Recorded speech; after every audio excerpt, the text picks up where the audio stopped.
नमस्कार साथीहरू। विशेषतः प्राविधिक सहायक तयारी गर्ने साथीहरूलाई एउटा इन्फर्मेटिभ भिडियो लिएर आएको छु। सबैजनाले स्वागत छ। प्रदेश लोक सहायक बागमती प्रदेश हेटौँडाले चाहिँ प्राविधिक सहायकको पनि विज्ञापन गरेको छ साथीहरू।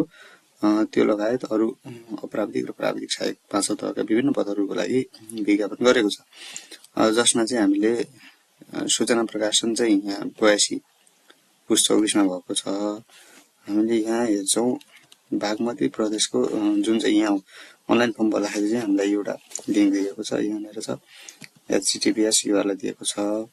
अब हामीले चाहिँ यहाँनिर चाहिँ आवेदन चाहिँ त्यहाँ गएर दिनुपर्छ साथीहरू। तपाईँ आफैले आफ्नो मोबाइल फोन ल्यापटपहरूबाट दिन पनि सक्नुहुन्छ है।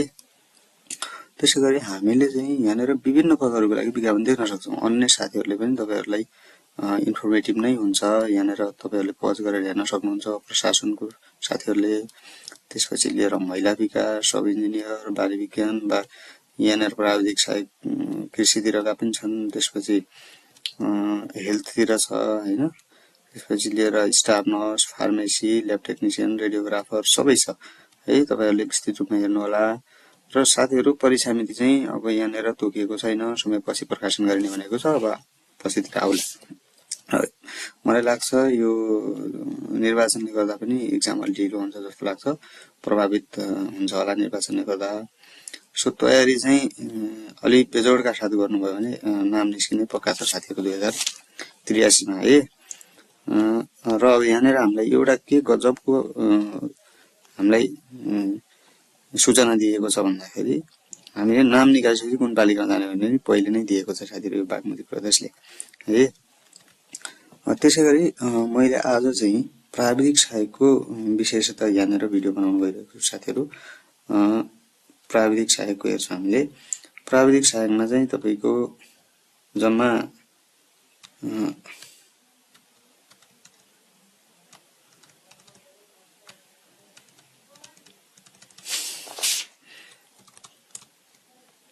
प्राविधिक सहायकको जम्मा 4 जना कोटा खुलेको छ साथीहरू, जुन चाहिँ यहाँ 16 नम्बरमा राखेको छ। यहाँनिर यो हेर्नु होला प्राविधिक सहायकको है। त्यसपछि लिएर यहाँ जम्मा 4 जना कोटा खुलेको छ। यो 4 जना पनि धेरै साथीहरू, कुनै कुनै प्रदेशले जम्मा 1 जना कोटा खुलाएको हुन्छ। र यसको चाहिँ दरखास्त दस्तुर तपाईको दरखास्त परीक्षा किसिम लिखित र अन्तर्वार्ता छ साथीहरू। परीक्षा केन्द्र पनि तोकिएको छैन, पछि नै आउला। र दरखास्त दिने अन्तिम मिति चाहिँ तपाईहरु ख्याल गर्नु होला है साथीहरू। छुट्लाखेरि यहाँ 2082 माघ 14 देखि माघ 14 गते र दोब्बर दस्तुर चाहिँ माघ 21 सम्म छ है। त्यसको उम्मेदवारको उमेरको 18 देखि 35 यो सबैलाई थाहा नै छ। दस्तुर चाहिँ 700 लाग्छ साथीहरू है। समावेशीका लागि थप 300 लाग्ने कुरो छ। त्यसरी दरखास्त दस्तुर बुझाउने विधि चाहिँ तपाईको यहाँनिर मास्टर आइडी क्रिएट गरेर तपाईहरुले बैंक भाउचर त्यहाँ राख्न सक्नुहुन्छ। र अनलाइन दरखास्त प्रणाली इसियाबाट पनि हुन्छ साथीहरू। कनेक्ट आइपीएस छ भने त्यहाँबाट पनि हुन्छ, तपाईहरुलाई सहज हुन्छ। र दरखास्त दस्तुर बुझाउने अवधि चाहिँ कतिपय साथीहरूले के गर्ने गरेका छन् भन्दाखेरि पहिला अप्लाई गरिराख्ने, पछि पैसा तिर्ने भनेर राखेको हुन्छ। र यसले गर्दा कहिलेकाहीँ छुट्न पनि सक्छ साथीहरू। यहाँनिर हामीलाई ढिलोमा मिति 2082 माघ 22 गतेसम्म भनेको छ। अनिवार्य बुझाइसक्नुपर्ने भनेको छ। अब योग्यतामा चाहिँ साथीहरू +2 गरेको हुनुपर्छ यसमा चाहिँ है।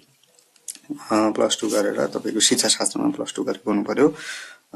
यसमा चाहिँ अरु नागरिकता सबै राख्ने कुरा त तपाईहरुलाई थाहा नै छ है। अब अन्तर्वार्ताको कुरो पछि आउला नै। पदमा रही गर्नुपर्ने काम सेवा समूह सम्बन्धी भइहाल्यो। परीक्षाको किसिम लिखित र अन्तर्वार्ता भनेको छ है। त्यसैगरी अब यहाँनिर हामीले शिक्षा प्रशासनको 8 नम्बरमा देख्न सक्छौं साथीहरू। मान्यता प्राप्त शिक्षा संस्थाबाट शिक्षा शास्त्रमा प्रमाणपत्र तह वा सो सरह उत्तीर्ण भनेर भनेको छ। तपाईहरुले शिक्षा पढेको साथीहरुले यो अपर्च्युनिटी गुमाउनै नहुने हो। किन भन्दा +2 देखि लिएर एससी देखि लिएर त्यहाँका कुराहरु बेसिकली सोधिन्छ। यहाँ पाठ्यक्रम पनि तपाईको शिक्षक सेवातिर पुरै मिल्छ। अध्यापन अनुमति पत्र पढ्दाखेरिको पनि पाठ्यक्रम मिल्छ। त्यसो भएको हुनाले शिक्षक सेवा पढ्ने साथीहरुले र शिक्षा शास्त्र पढेका साथीहरुले चाहिँ यो विज्ञापन छुटाउनै नहुने है साथीहरु। अब तयारी तपाईहरुले व्यापक गर्नुपर्ने छ। यसपालि 83 मा सम्भावना धेरै रहन्छ, किनभने एक्जाम अलि ढिलो नै हुन्छ। यो पाठ्यक्रम चाहिँ यहाँ छ है साथीहरु। यो पाठ्यक्रम आयोगको वेबसाइट यहाँ छ। पाठ्यक्रम ल्याएर पनि एउटा भिडियो बनाउनुला मैले हैन। यहाँनिर पाठ्यक्रम